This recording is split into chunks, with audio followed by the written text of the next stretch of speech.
सरवन कुमार नारद मध्यासी हरियाणा से दरभंगा लैली बापूजी बीमार हो 1200 किलोमीटर साइकिल से बिहार हो के बेटिए बन गईली सरवन कुमार हो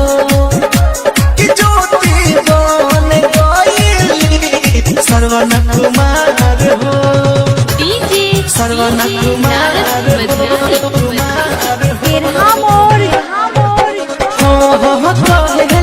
गवाह बेटिया भागिनी तलम रे लोग बारा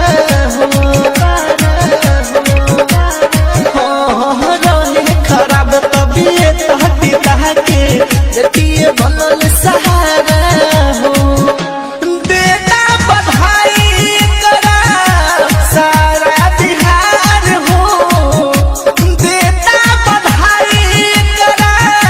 सारा बिहार हो कि बेटिए बन गईली सरवन कुमार हो कि ज्योति बन गईली सरवन कुमार हो सरवन कुमार कोदेली नमवा हाथ सवा के ऊंचा बेटी एगो गरीब के हाँ कोदेली नमवा हाथ सवा के ऊंचा बेटी एगो गरीब के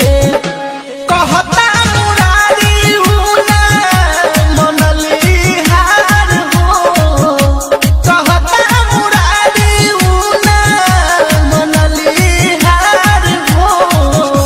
कि बेटिए बन गईली